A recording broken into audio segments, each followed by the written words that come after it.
Right now at 6, Colorado can't catch a break from the fires. Several homes burn in southern Colorado, and another fire forces evacuations in Boulder County once again. We're tracking the red flag warnings. A fight over an empty piece of land in northern Colorado. We really just want a compromise that works for everyone and serves the entire community. The developer wants to use it for a charter school. People who live nearby aren't so sure. To put that in a neighborhood as a replacement to a neighborhood school, I think does damage a community. Hospital care can be pricey. I was shocked to receive a bill for $12,000. State lawmakers want to make sure it's not crippling. Transparency won't solve all the problems in healthcare, but nothing can be solved without it.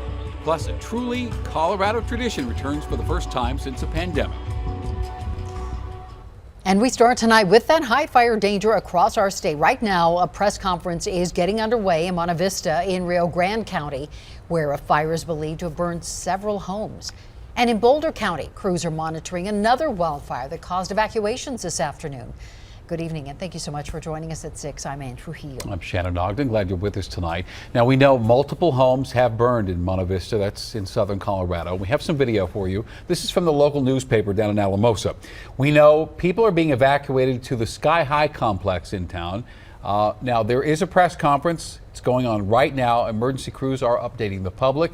We are monitoring that, and we'll bring you that new information just as we get it. And now to Boulder County, where all evacuation orders have been lifted from the Table Mountain fire. And this one burned 52 acres in a remote area of the county west of Longmont. And Boulder County officials downgraded evacuation orders after learning that there was no immediate threat to lives or property. Now, this month has already been a lot for people who live in Boulder County, and we will have more on the fire concerns across the county tonight on Denver 7 News at 10. For the past year, the Weld RE4 school district, developers, and a charter school have gone back and forth about the future of an empty piece of land in Windsor.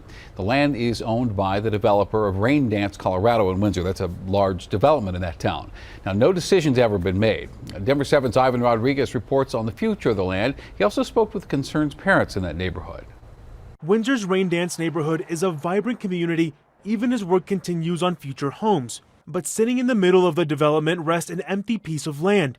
Its future still undecided. We really just want a compromise that works for everyone and serves the entire community. Autumn Leopold and Kimberly Key live in the neighborhood just a few blocks away. Both of them have concerns over the land becoming a charter school and the back and forth that has evolved over the course of months. Nobody had asked the residents of Rain Dance, the parents of students in Weld RE4, if they wanted this. Nobody asked them. And then when we started doing records research and realized that these conversations had been taking place over the course of many, many months, that's when we realized that, this is not something that just popped up. As of Monday night's board meeting, the Weld RE4 school district still doesn't own the land it was supposed to be deeded from Martin Lind, the president of Water Valley Company. We visited his office to learn why the process wasn't complete, but he was not available. Instead, we spoke with a board member of the American Legacy Academy, the charter school looking to acquire the land. The developer, Martin Lind, suggested that we go after that property for the charter school. So he was just saying that that's a dedicated property to the district, but it's in the neighborhood, and it would be good to have a charter school or any school in the neighborhood. After Monday's meeting, the school delayed its decision on the land deal. In a statement, the district tells Denver 7 in part, the district is in its final stages of property deed transfer for the Rain Dance property to fulfill the site dedication agreement and will continue to work with Mr. Lynn's team on that process. Still, these parents would rather see a regular public school in their neighborhood. Right now, they're questioning whether the district can get the developer to live up to his promise at all. Ivan Rodriguez, Denver 7. A final decision could be made next month. There's a community meeting scheduled for May 2nd. A new video tonight at 6 of an explosion and fire in Montrose on the West Slope. This happened at Hartman Brothers, which is a medical supply company near the downtown area of Montrose. According to the local newspaper, at least 5 people had to be transported to the hospital. The city of Aurora has selected an interim police chief to take over Vanessa Wilson's position. Dan Oates, who led the police department from 2005 to 2014, will take over in the interim. Oates received praise for leading the department through the Aurora Theater shooting in 2012. City Manager Jim Twombly says Oates has an established trust with the community and can help share the transformation of that department. Oates will take over the department by May 23rd after he has a minor medical procedure and recovers. And the city says he will then begin having conversations with community leaders. All right, tonight we're very happy to report that 71-year-old Chong Soon-Yi has been found safe. We told you about her yesterday at 6 o'clock, a resident at the Amberwood Court Rehab and Care Community Nursing Home. She went missing Saturday morning after being let out the front door by a worker. Law enforcement says she was found near Colfax and Logan this morning, several miles from the nursing home, but she is said to be in good health and she is happy. Today is a day that our state vowed to never forget. 23 years ago, 13 lives were taken from us in a shooting at Columbine High School. And today we remember these 13 lives and the more than 20 people injured. And in the spirit of hope and remembrance, Columbine staff and students have spent the years past doing acts of service. And today, 1,200 Columbine students and staff led more than 50 outreach projects, service projects across the metro. Well, going to the hospital, of course, can be a scary experience, and not just for your health, but also for your finances.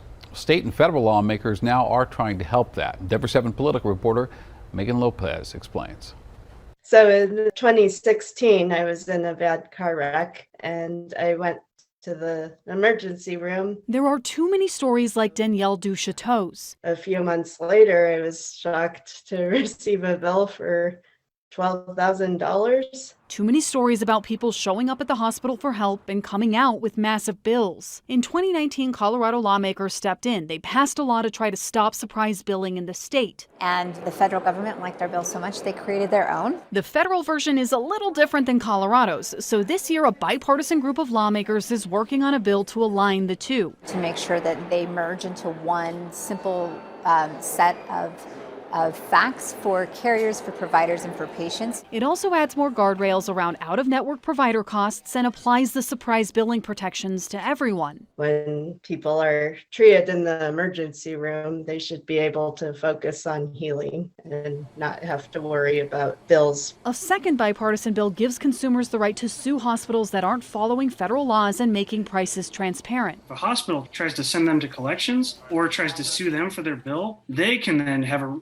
recourse against that. There are fines the hospitals could face, but Adam Fox from the Colorado Consumer Health Initiative says they're slow to be enforced. Sometimes you get laws passed, state or federal, that don't really incorporate the necessary capacity to oversee that. And this would give patients the right to hold hospitals legally accountable. David Kochell's son, Mason, he has a tree nut allergy, and it's a pretty severe one. Ended up in the ER last year. He was treated and given an EpiPen. And a couple of months later, he gets the bill, and the EpiPen was charged at $15,043. The hospital was partially compliant with the transparency laws. With a lot of digging, they were able to find out how much it should have cost and successfully appealed it. That's the value of this bill. It kind of gets everything out in the open so consumers can see it. For lawmakers, the bottom line with both bills: Transparency won't solve all the problems in healthcare, but nothing can be solved without it. Megan Lopez, Denver 7. Both bills are being heard in the legislature this week. Business groups in Denver Health are opposing the bill that allows patients to sue the hospital. A bill to protect homeowners against HOAs is advancing in the Colorado House. House Bill 1137 would create new protections to prevent HOAs from easily foreclosing on homeowners because of late or unpaid HOA fees. This bill was created out of an ongoing situation that's been happening in Green Valley Ranch, where dozens of homeowners were foreclosed on due to not paying HOA fees or fines. Now, this bill passed its second reading in the House. It would require HOAs to alert owners when they're behind on payments and would limit late fees to a $500 maximum. For the first time in 3 years, thousands of people packed Denver's Civic Center Park for the 420 Festival. Now, 50,000 were expected. I don't know if we hit that number this afternoon. The festival has been canceled in the past 2 years because of the pandemic. And for those of you who might be new here, smoking marijuana in public is illegal. Police just tend to turn their head the other way for events like the 420 Festival. It's like regular life. And imagine it all stopped. Forced to watch the devastation from afar. My family is there. My friends are there. It's my motherland, so it hurts to talk about it. These Ukrainians in Colorado are dedicated to helping any way they can. I felt like my life just became before and after the war. Dry conditions continue and the fire danger increases to extreme levels by Friday.